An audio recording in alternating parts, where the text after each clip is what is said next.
hearing everyone else's stories has just showed me that we're all always learning. We're all always trying to improve. And so everything doesn't have to be polished. It doesn't have to be worked out. It doesn't have to be planned. But if you've got the right people around you and you're able to seek out and find your community, that it's going to be okay. And there might even be something even more beautiful on the other side of it. Hey everyone, welcome back. It's Ashley, and today I have the honor of being joined by two guests, Frances, Cayley, and Laura Spellacy, the co-founders and co-hosts of the Almost Pro podcast.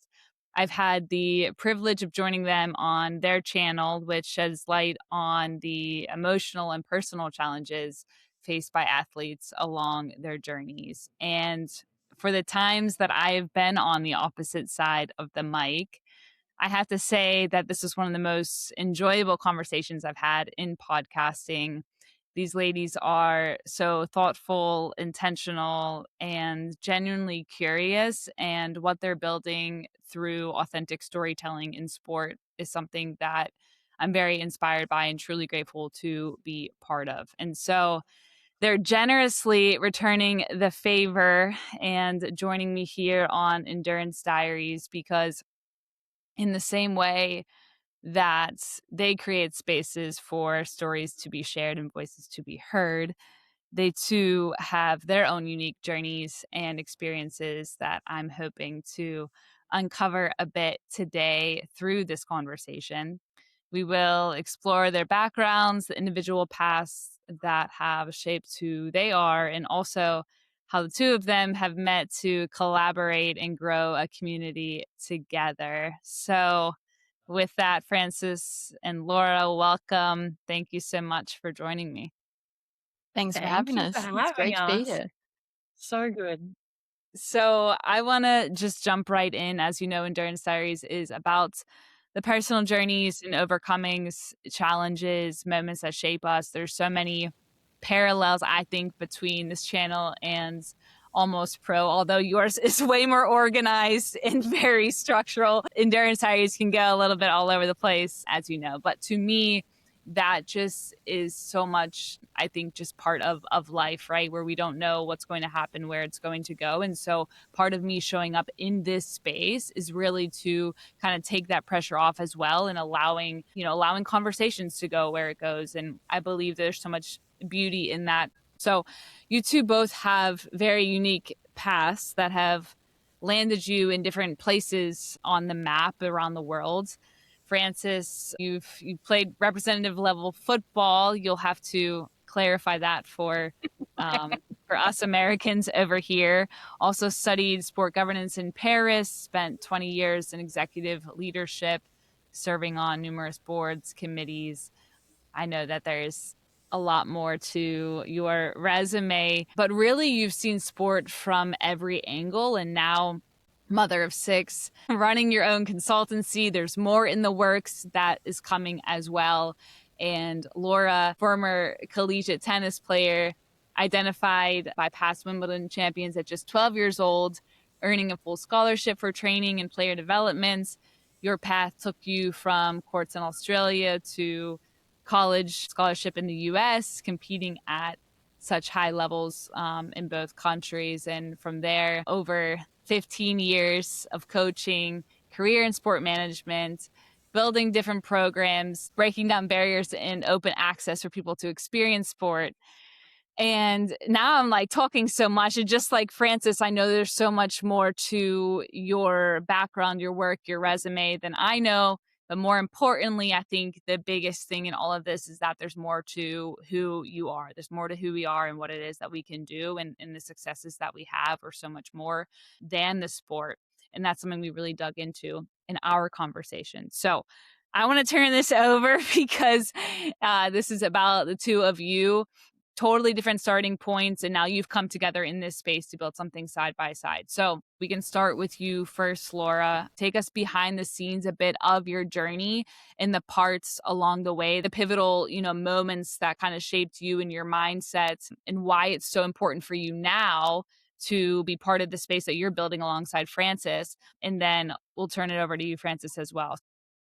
Thanks for that. Thanks for that bit of background there, Ashley. I guess my journey is mostly revolving around my journey through tennis, although I was involved in other sports like AFL and swimming and golf and various other sports growing up as well. I come from a really big sporting family, where sport is sort of the core of what we do, and it connects us all. And I've always loved what sport can give you and the lessons that you can learn through it. For me, I guess in a brief, I started playing tennis when I was 3. I was walking from a very, very early age, so anything to get me spending a little bit of energy outside from a young age. So tennis was it. And I was coached by my dad a little bit when I was younger, and that was awesome. I loved that bonding time that we had, and I was hooked. So I committed basically all of my every waking hour to how can I become better at this sport? How can I keep playing at this sport? And what can I achieve through this sport as well? So I pursued sort of academics alongside of my sporting career or my tennis career to ensure that I had grades that would lead me to or open doorways for me to be able to achieve the next level in the sport. So one of those doorways led me to a academy in Queensland, where I grew up, and I was very fortunate there to have some really exciting training days with greats like Yvonne Goolagong-Cawley and some really amazing past athletes, where I was then training at this academy on a scholarship, under different past Wimbledon champions, for the next 5-6 years through high school, and very lucky to be able to do that every before school, after school training, basically living there for different parts of the year, and then on to college, over in the States. So one thing that every tennis player knows is that the world of tennis is very expensive. So when you get to the latter years of high school, you start looking at, okay, how can I make money out of this? Because I absolutely need to. And traveling is expensive, having your team behind you is expensive, and college just seemed like the perfect solution to all of that, and a great pathway forward onto the professional tracks. So I was very fortunate to be guaranteed a scholarship from grade 7. I didn't have to send off videos. I was playing quite well. I was on track to do quite well in the sport.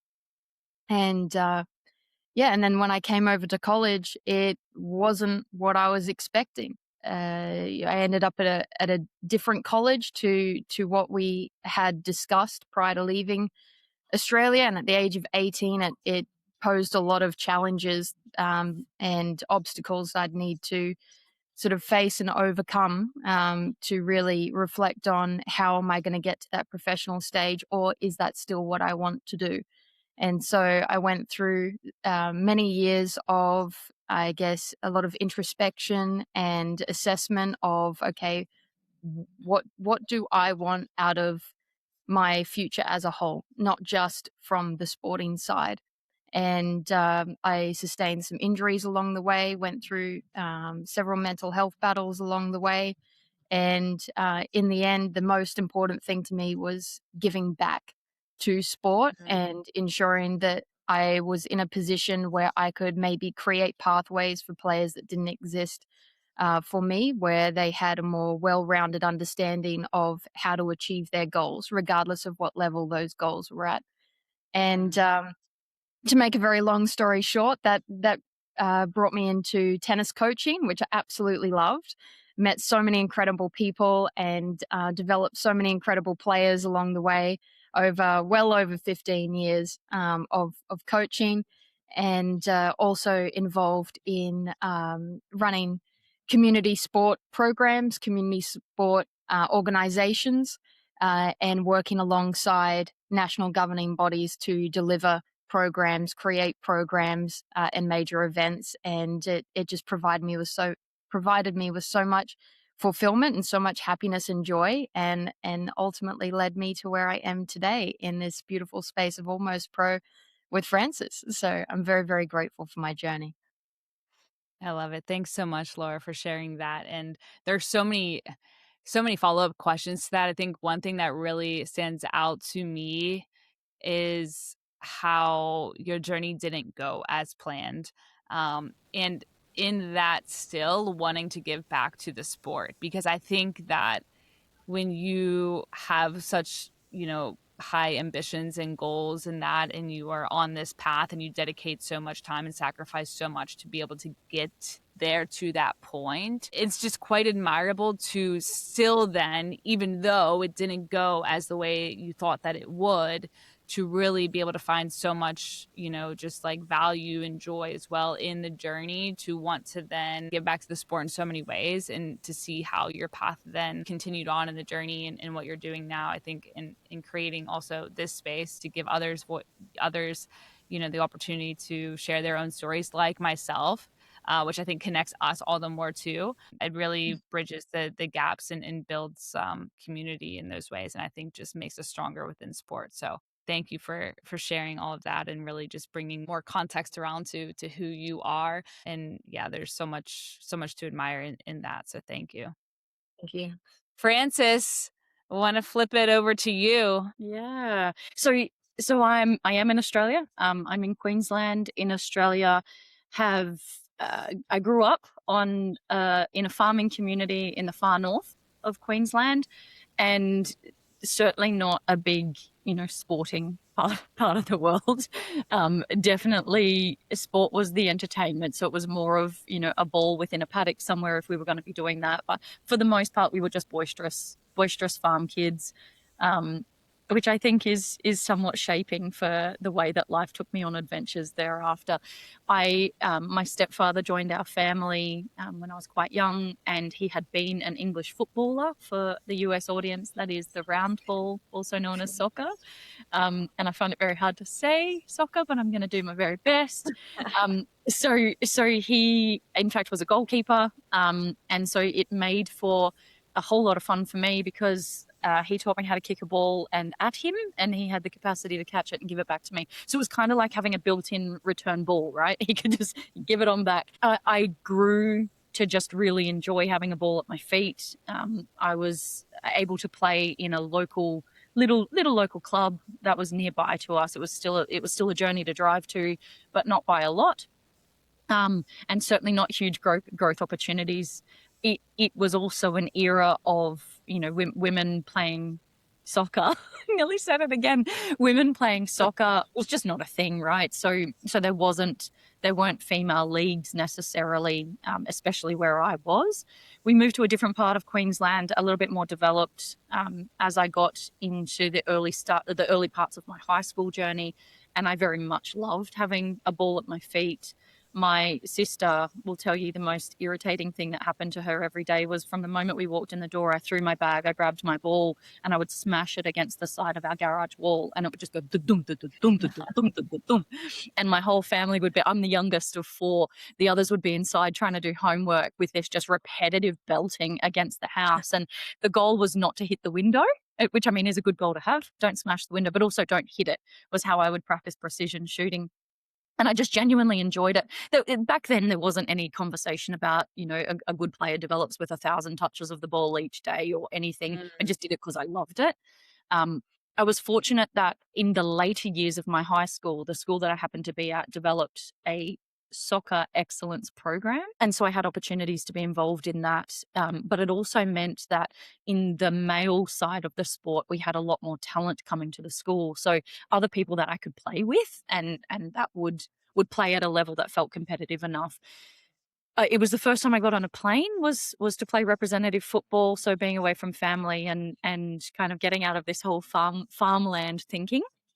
But again, I was not mentally equipped for the sport in the way that other people were. I was a pretty angry kid, and made for a very, very solid forward because, I liked to make opportunities happen, but I didn't make for a very good teammate. I liked for we needed to win and we needed to win well. So my family wasn't strong in sport. We played collectively. We each played within community leagues for soccer because my stepdad kind of had that influence where he helped us to connect in that. My parents got involved then in the community of running a sports club. but they were annoying on the sideline. They were those people that just irritated me when I was trying to play the game. And yes, I have been known to kick a ball at them during play. So I did have a whole lot of attitude adjusting that needed to take place. There wasn't really a pathway. So my kind of stoppage point was that I needed to create a career, and it wasn't going to be in women's football. So I love seeing that now. It's kind of leads to why I'm so passionate about the development of sport for women and girls in this particular stream and space. But across the board, I love seeing that the codes are extending so that there is a way where, if you can see it, you can be it for girls, where they can see professional players making a living and really showing up for the sport. Professionally, I took a really, really weird journey. So I stepped initially into childcare. So I was accepted into psychology, which I wanted to do at university, but decided to delay that and take a place in childcare. I worked out really quickly that I liked kids, but not their parents, because again, remember where I had a big attitude. So that needed adjusting. That being me, under that in that scenario, needed adjusting. And I pursued support in, my mum had a property business. She was just standard real estate sales and rentals. So I supported her business on Saturdays, and then kind of grew into that space and performed many roles in that agency. And I kind of just grew this love for property. I started investing in property myself and found it really fascinating. I continued to kick a ball 2 nights a week at training and on the weekends and play in competitive leagues and really formed the basis of friendship based around the game. I kind of understood that that's how friends were. You supported one another. You knew what had happened on the pitch and you knew what happened afterwards. And so that was like the crux of my personhood. And then this career thing was building at the same time. I ended up in some pretty cool jobs in property. So I delivered major projects that had crossovers with sport. I headed up a slightly more than $1 billion in a property base as the head of that area. And it covered all of our sports arenas for the region. So involved in the design and delivery of sporting programs, involved in the execution of leases and making sure that there was a place for sporting clubs to play, and making sure that there was a pipeline of capital funding towards the delivery of community sport in the region. So I never let go of the sporting thing. I did eventually snap my ankle quite impressively at 31 and foolishly decided that, I probably couldn't go back at the same level, but I could play the reserve level, so the level underneath. What I worked out pretty quickly is there's a reason most people think that that's a silly path to take. So you maintain the same level of skill, but you make a pretty good target for other people to take you out. So did end up pretty heavily injured in my last season. But I sit on committees and boards in sport. I have a master's in sport management, and I kind of have each angle of sport now in my toolkit, where I've seen the process of trying to keep sports in operation and what they come up against with government bodies, as well as I've seen what it takes being at the forefront of the building construction and land delivery to make sports facilities come to life. I sit on a local board here, the Sunshine Coast Sports Board, making sure that grassroots sports has a continuing path in all community programs, and the way that the Brisbane 2032 Olympics will plug into our existing infrastructure here, which is the area that I'm in. And now I'm on a committee at the football club that I played at, so have been at the centre of delivering a women and girls program, making sure we've got full capacity to take girls-only teams from 7 years old through to open women's. I'm super proud of that, and I love that space. Yeah. Now I just have to sit quietly while my kids play and learn how to be a good spectator. And I'm not exactly I'm right. doing my best. I'm doing my best, Ashley. Those parents, Frances.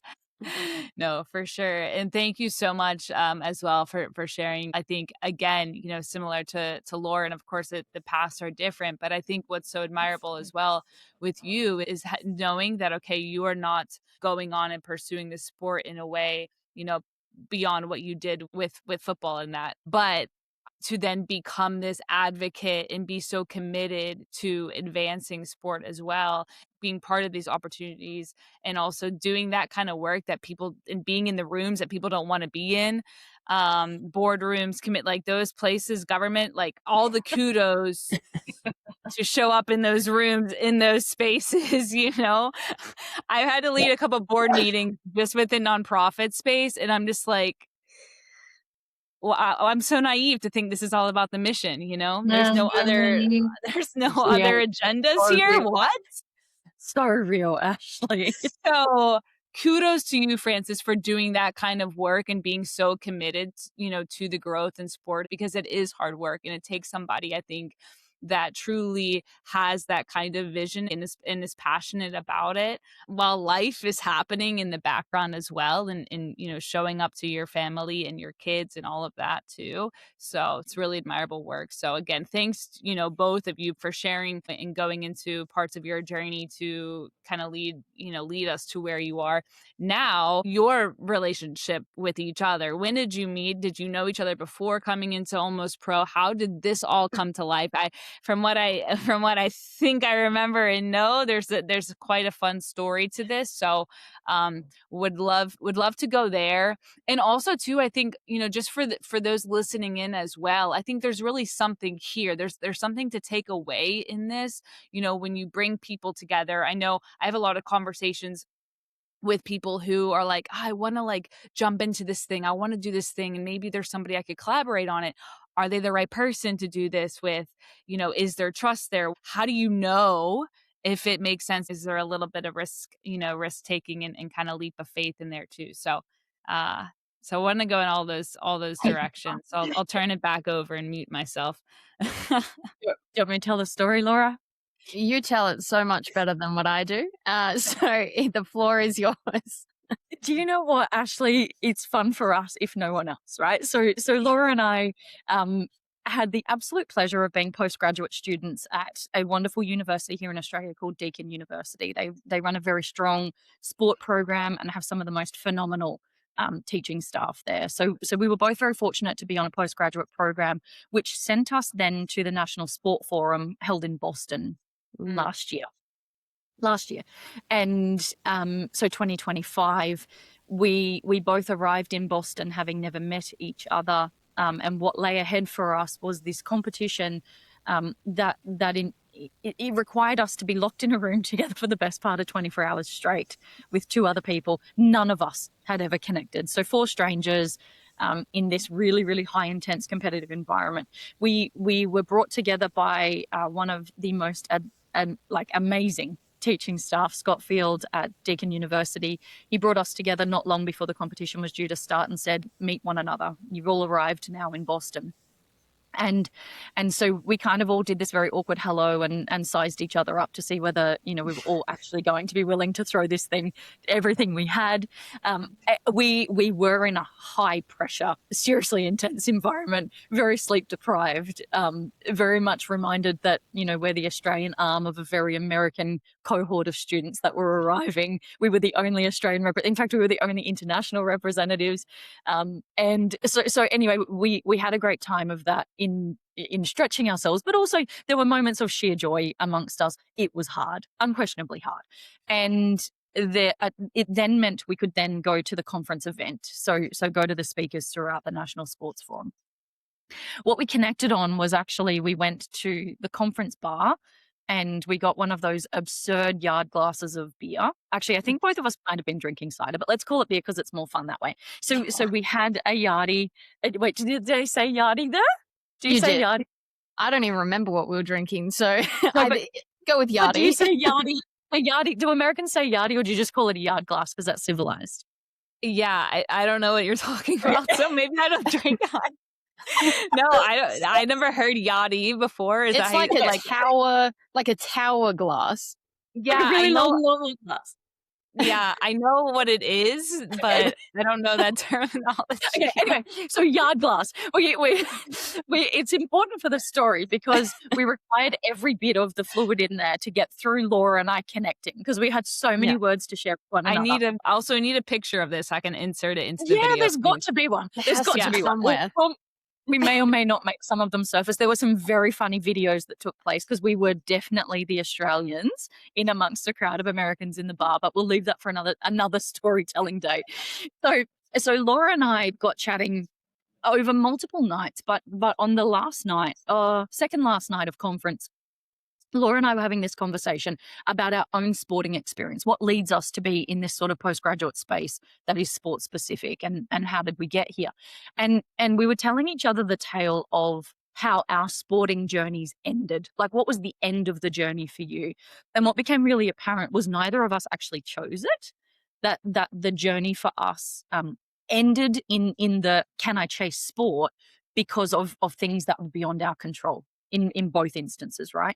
And then the others that were with us were like, kind of, what are you talking about? Added their stories. And one after another, people kind of joined in this conversation around the yard glass at the bar, and started sharing their sports stories in a way that triggered, initially in Laura, she said, I've always had this dream of telling people stories about when they haven't quite made it pro. And the way that we connected on it was like, well, we've just gathered like 10 in the last 2 hours. 10 the people that are standing here are handing their stories to us one after another. And there is no clean line here. None of them go on this straight trajectory of, and that's how it ends, all the same. Everyone had this really unique proposal of kind of how they were to be standing in that room and how sport ended for them, but how it influenced their continuing professional journey. And whether it was, for that room, most people are working in sport in some way, right? But whether it was that, or whether it influenced them in a way that it made them a better leader, it made them more resilient, it made them more community focused, it made them think beyond themselves, it made them aware that they were part of something bigger. Everyone had this sports story.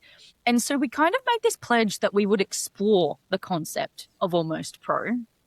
And then Laura set off back to Florida, and I set off back to Australia, and our teammates went back to their respective parts of the world. And we kind of just pegged at it just, bit by bit. It was like, oh, we might have a meeting next week, And we just chipped away at it. And then one day we both just went, we're just doing it. Let's just do it. Let's just do it and make it happen. There are too many stories that deserve to be told, and there is nowhere else these people can go. So why not us? That's so good. I love it so much. And I think too, just taking that action, right? Because it's something, and I think a lot of times, right, we have these ideas and they kind of sit up here and you're like, oh yeah, this would be good. Oh yeah. But then we can talk ourselves out of it for X, Y, and Z. And it's like, you two are in this space, you're having these conversations, you're gathering the stories right there. Like you said, Francis, you're like, we had like 10 of them right here. Okay, what's the very next step we can take to get started and bring that to life? And I think too, I really want to highlight this as well. A really big takeaway, especially for those in sport, and when the journey doesn't go as planned, but yet your heart is still in the sport, you can still stay involved and have an impact in ways far beyond and your journey can take you and in different avenues within sports. Maybe it's not even the same sport that you played. I played basketball and I worked for an NFL team. I worked for an NHL team. I worked for MLB. I've never even worked for an NBA or WNBA team or anything in that way within my sport. And then endurance running, all those different, like in all avenues, you can stay involved and you can have impact. And the both of you are doing that. And then coming together and sharing these stories of others as well. It just brings inspiration to people who are on the same path, or maybe those who, are wondering like what possibilities exist for me. And we can be inspired by others' stories, right? So, and we are actually, like, we are every single day. Laura and I have never, ever let go of the privilege of hearing other people's stories and creating the platform for them to share them. And you are no exception. Like, it was such a joy for us to connect with you, to be able to share, we don't tell your story. We just create the space so that you can, right? And you mentioned that we're more organized than you are. That's because we're both type A and so likely to go sideways if we don't put boundaries around ourselves. So we're organized by force because of our own personality types. But that aside, and there I go, proving my point. But that aside, Laura and I get off our recordings, because of course we do everything exactly like this from different parts of the world. So it's all online, and we'll get off a recording and our guest leaves and we both just sit there and stare at each other for a little minute. Like, how are we the people that get to receive someone's precious journey and turn it into something audible for the world to receive.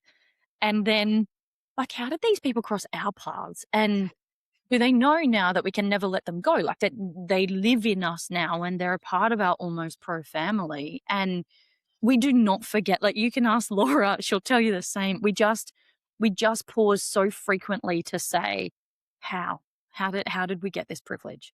Yeah, it is such, exactly. You've articulated that so well. It is an enormous privilege to be working in this space. And, further to those chats and back in the bar in Boston, people dedicate such a huge portion of their life to chasing sport, to chasing their dreams, to chasing their goals.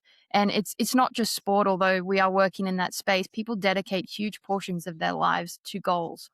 And the sheer fact that once chasing the professional stage, for example, is no longer the path, that they're just meant to drop that whole portion of their life and move on and not speak about it is just crazy to us. And we're so privileged that we can provide a space that they can keep living in that space. They get to tell that story of their journey and where it has ultimately led them, because that level of commitment that they put themselves through, we see that carrying on in their journeys of whatever it is that they're doing now. And it's just incredible to be witness of and to be able to provide that space, like Frances said.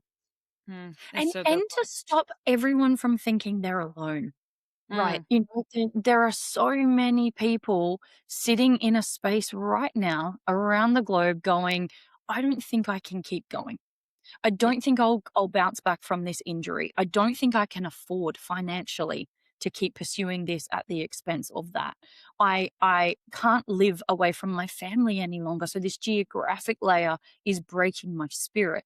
But will I be judged for that? Will I survive that? Will there be something on the other side for me if I make that decision? And what Laura and I create is a platform for lots of people to stand up and go, well, I did, and I'm okay, right? And if we can be a space where people get just one little glimmer of hope that they're going to be okay because someone else was okay, then maybe our work here is done. 100%. Good. So good. So good. And the impact, I think it's like you don't know who it is that's listening, right? You don't know what it is that they can take away from something and how that can just plant a seed and when that, will come to fruition. I think that's such a gift and that's the beauty. And that's why we show up, right? Because of the Yeah. possibility that this part of your story could impact somebody else. And it could be the thing that you don't think is going to be the thing Yeah. that actually, resonates with somebody. You know, the one thing that we underestimated and we have just been absolutely barreled by is the role that Almost Pro as a platform can create. That the role that Almost Pro as a platform can play in the recovery journey for the athletes telling their story, that we give them room to go from the beginning at A through to where they are right now in their journey, and they're hearing themselves say it for the first time frequently and going, did survive that thing. I actually am more okay than even I knew I was. Yeah. It's quite powerful. And I think one thing too, the space that you two create specifically, and I mentioned this at the top, like you are so intentional, you're so thoughtful in the questions that you ask. And I think what that does for somebody like me who was on the other side and being interviewed in this way, it creates this like you're pondering things that maybe, okay, I didn't think about this. And wow, I didn't realize that this is actually a huge learning for me in this. This is actually a huge part within that experience for me that actually shaped me in a way that then, wow, how did, those aspects of who I, was as an athlete, as a teammate translate into the work that I've done. And Laura, you mentioned it as well too. So many qualities and characteristics and traits that carry over into other parts of our lives and the work that we're doing in our careers. And it's like athletes are the best. Athletes are the best kind of employees and teammates. I will say that, like, Absolutely. I mean, I was speaking then, but I just feel there's so much in that's like, because you have that drive, you have that spirit, you have that mentality. And I want to, to further amplify that for other athletes as well. Even if you didn't make it, right? You didn't make it. There's something in that grind where the sacrifice, what it takes. And that I think is so, admirable to, employers, or if you are, going the entrepreneur route, etc. Like you gotta show up, you gotta grind. So with that being said, on your show, you do talk with a lot of athletes about the things that you can't take out of an athlete, right? So over the conversations that you've had and through your own experiences just in sport, what do you find to be the common thread? Maybe there's multiple, but what do you believe are those things that are just intrinsic? I know we kind of just touched on it now, but intrinsic to the athlete that then do carry over, into work, into relationships, other parts of life? It's a good question. That is a really good question. Trying to think of a way to summarize this. What The about leadership, Laura? Like, leadership, oh man, we huge see it in aspect. everyone, Yeah, hey? huge component. I was going to say as well, it's really like the never say die attitude. When you've faced the kind of obstacles you've faced, or you've pursued something so intently for such a long period of time, it takes a lot to break an athlete, I think. We all go through our different journeys and through our different obstacles and challenges. But in the workplace, particularly, regardless of whether somebody is involved in sport or not, it's we are going to meet this deadline. We are going to push this extra mile. We are going to go the extra mile to achieve whatever it is. It's just that never say die attitude that I think is such an asset, and is something that you learn through sport, and definitely carries on after. 100%. The other thing I reckon is a thread that we see through our conversations is a deep desire to improve the space they left. Right. So everyone is looking for ways that they can influence the sporting landscape in any possible way to be better than it was when they were there. And we see that in app development from one of our recent guests. We see that in storytelling, so using their platforms to share the true journey for them, so that the next athlete reading it can go, yeah, I feel that. And now that I know I'm not boring, I can press on. We see that in guests who are working in the athlete mental health space. We see that in guests who are desperate to create a better environment for coaches and coach development because of their experience with the way a coach influenced their journey.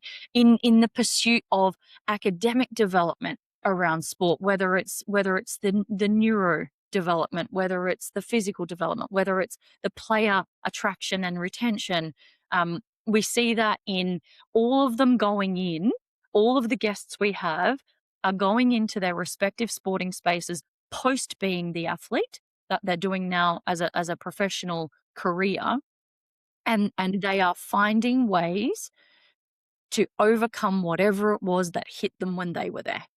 Yeah, I think that's actually, you've nailed it. I think that's a really common quality amongst everybody as well. And I don't know if it is just in regards to almost pro athletes, that they have this intent focus on doing that, on changing the world for better and changing their space for better, I guess. They've at a certain point towards the end of your athlete journey, a lot of the times you're forced to look inwards and go, okay, well, how can I make a better me from this point forward? How can I reshape to still find success and fulfillment, for me moving forward? And then, like Francis said, bringing that into the next step in their journeys is something that we see as a common quality across all of our almost pro athletes. I think about, as you were going through all those different examples, there's so many different aspects that you can impact, right? From, Right. Education, psychology, from, talking with coaches, with athletes. with apps, like different resources in that of ways, creative ways to be able to impact sport. I love seeing it as somebody who's been removed as a player, although I still think I can go out there and compete. So that's always going to be in me despite the injuries. Yeah, like you're doing it here, Ashley. Yeah. You know, this is your version of doing exactly what we just talked about. Thank you for that. I think, yeah, I'll just say thank you. It's important work that, one, to be visible in ways that young athletes can see you and that you're okay. Two, to be honest, it wasn't always okay.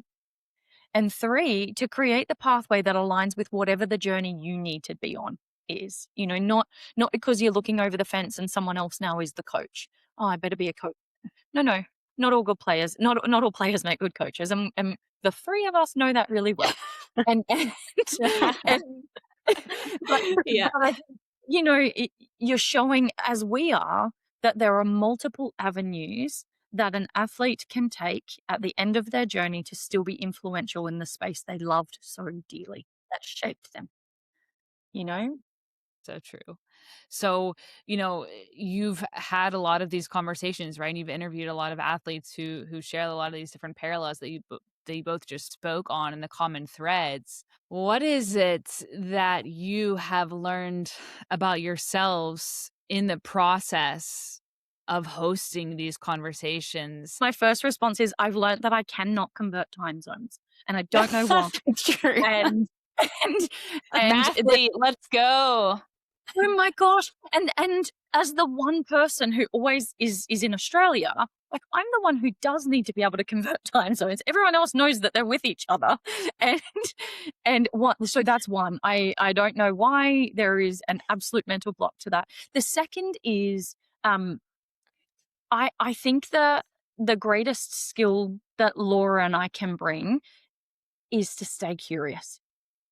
And I've learnt in this journey that I thought I knew lots and lots of ways that people's stories would end.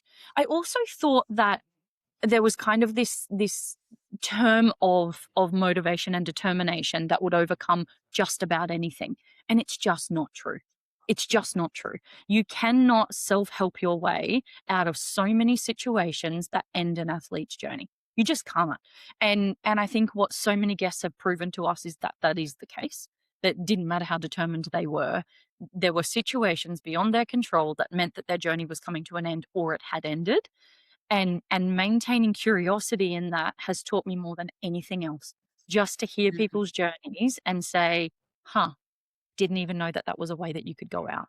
Hadn't heard that.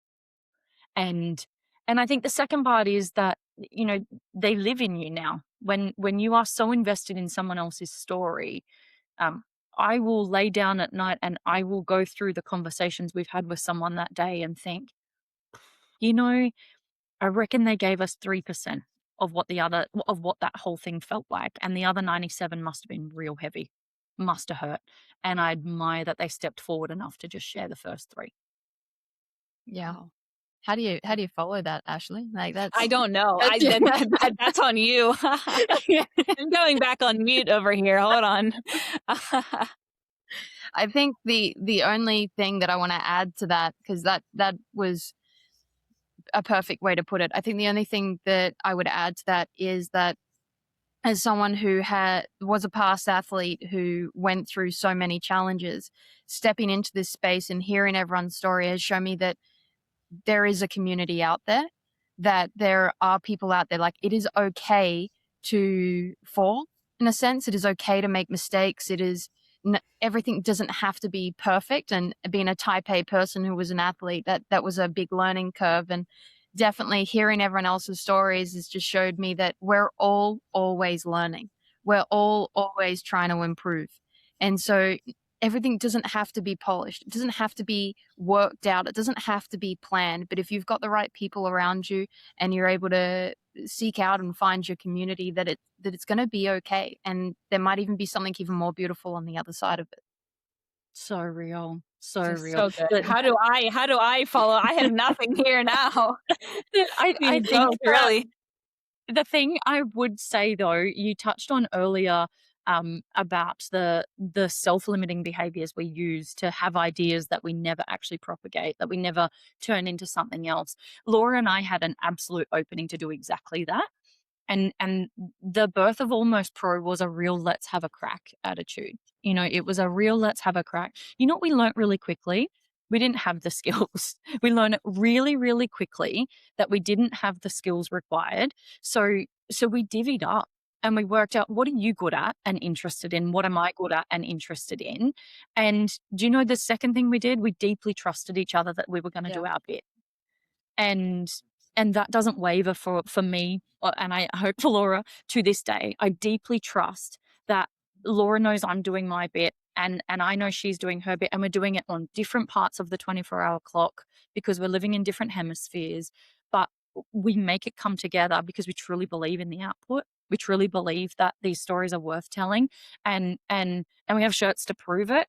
You know, like that is why we become dressed in one code, because we believe in this. Actually, no, but we do believe in the stories of Almost Pro. We believe that Almost Pro needed to be born and put on this earth. And so we persist. And no, it's not always pretty, and no, it's not always polished. And yeah, there are scrambles that take place, or you know, things get missed or dropped. But you know what?